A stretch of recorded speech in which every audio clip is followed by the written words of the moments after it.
नमस्कार दोस्तों, स्वागत है आपका अपने YouTube channel GK Q Niranjan में। आशा करता हूं कि आप सब स्वस्थ और बढ़िया होंगे। आज आपके लिए लाया हूं कुछ नया टॉपिक से संबंधित जीके प्रश्न। आज का हमारा टॉपिक है संविधान सभा टॉप जीके प्रश्न। आज मैं बताऊंगा आपको संविधान सभा से संबंधित कुछ जीके प्रश्न के बारे में। अगर आप किसी भी एग्जाम की तैयारी कर रहे हैं तो ये वीडियो आपके लिए बहुत महत्वपूर्ण होने वाली है। तो ज़्यादा समय न लेते हुए इस वीडियो को स्टार्ट करते हैं। पहला क्वेश्चन दे रखा है, संविधान सभा में किस देशी रियासत के प्रतिनिधि ने भाग नहीं लिया था। संविधान सभा में ऐसा कौन सा देशी रियासत था जिसने भाग नहीं लिया था? तो इसका answer option C Hyderabad. Hyderabad का जो शासक था निजाम, इसने संविधान सभा में भाग नहीं लिया था। आगे चलते हैं। अगला प्रश्न है, संविधान सभा के उद्घाटन अधिवेशन की अध्यक्षता किसने की थी?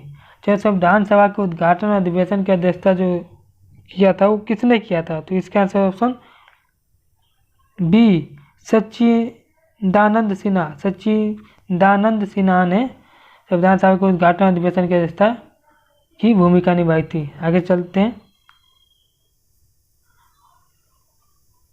अगला प्रश्न है, भारतीय संविधान सभा की प्रारूप मसविदा समिति के अध्यक्ष थे। इसका answer option C doctor B R. Ambedkar. जो डॉक्टर बी.आर. अम्बेडकर थे वो भारतीय संविधान की प्रारूप समिति के अध्यक्ष या सदस्य थे। आगे चलते हैं। अगला प्रश्न है, संविधान निर्मात्री परिषद की झंडा समिति के अध्यक्ष थे। जो संविधान निर्मात्री जो परिषद की झंडा समिति के जो अध्यक्ष थे वो कौन थे? तो इसका answer option A doctor Rajendra Prasad. Doctor Rajendra Prasad संविधान निर्मात्री परिषद की झंडा परिषद समिति के अध्यक्ष थे। आगे चलते हैं। अगला प्रश्न है, भारत के लिए संविधान सभा की रचना हेतु संविधान सभा का विचार निम्न में से सबसे पहले किसने प्रस्तुत किया? तो इसका आंसर ऑप्शन ए स्वराज पार्टी 1924। स्वराज पार्टी ने सबसे पहला प्रस्ताव इसको प्रस्तुत किया और यह IAS 1996 का जो पेपर हुआ था उसमें एक क्वेश्चन आया था।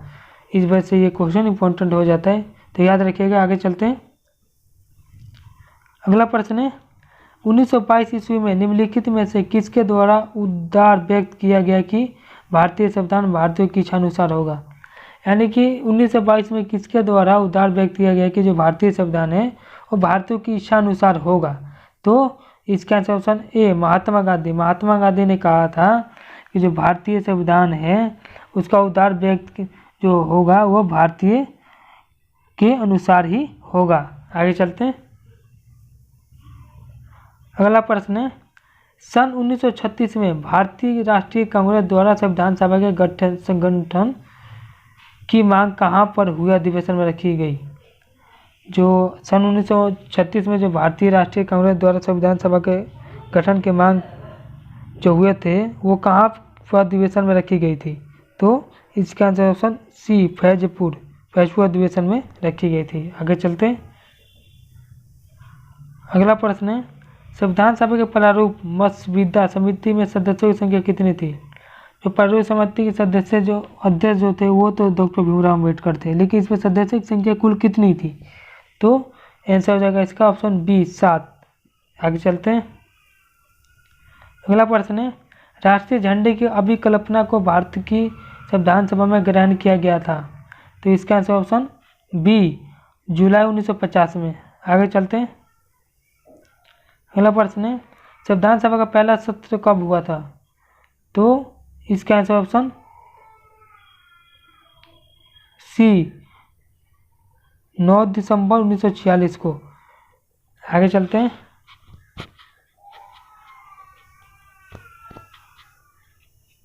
अगला प्रश्न, राष्ट्रीय झंडे की अभिकल्पना को भारत की संविधान सभा में ग्रहण किया गया था। तो जो राष्ट्रीय झंडे की जो अभिकल्पना है वो भारतीय संविधान में कब ग्रहण किया गया था? तो इसका आंसर ऑप्शन सी जुलाई 1947 में। आगे चलते हैं। अगला क्वेश्चन है, संविधान सभा का पहला सत्र कब हुआ था? ऑप्शन सी 9 दिसंबर 1946 को। आगे चलते हैं। बी.आर. अम्बेडकर का संविधान सभा निर्वाचन हुआ था। जो बी.आर. अम्बेडकर थे उनका संविधान सभा निर्वाचन कहाँ से हुआ था? तो इसका आंसर ऑप्शन ए पश्चिम बंगाल से। आगे चलते हैं। अगला प्रश्न है, कैबिनेट मिशन योजना के अनुसार संविधान सभा में कुल कितने सदस्य होने थे? जो कैबिनेट मिशन योजना के अनुसार जो था संविधान सभा में कुल कितने सदस्य होने थे? तो इसका आंसर ऑप्शन ए 389। आगे चलते हैं। अगला प्रश्न है 1924 ईस्वी में भारत के द्वारा ब्रिटिश सरकार से यह मांग की गई कि भारतीय संविधान के निर्माण के लिए संविधान सभा का गठन किया जाए। 1924 में किसने मांग की थी ब्रिटिश सरकार से कि भारतीय संविधान के निर्माण के लिए संविधान सभा का गठन किया जाए? तो इसका answer option C Motilal Nehru. आगे चलते हैं।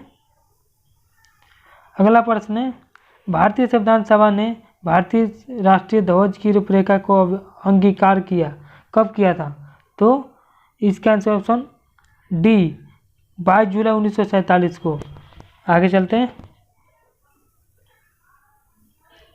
अगला प्रश्न है संविधान सभा का अस्थायी अध्यक्ष कौन थे?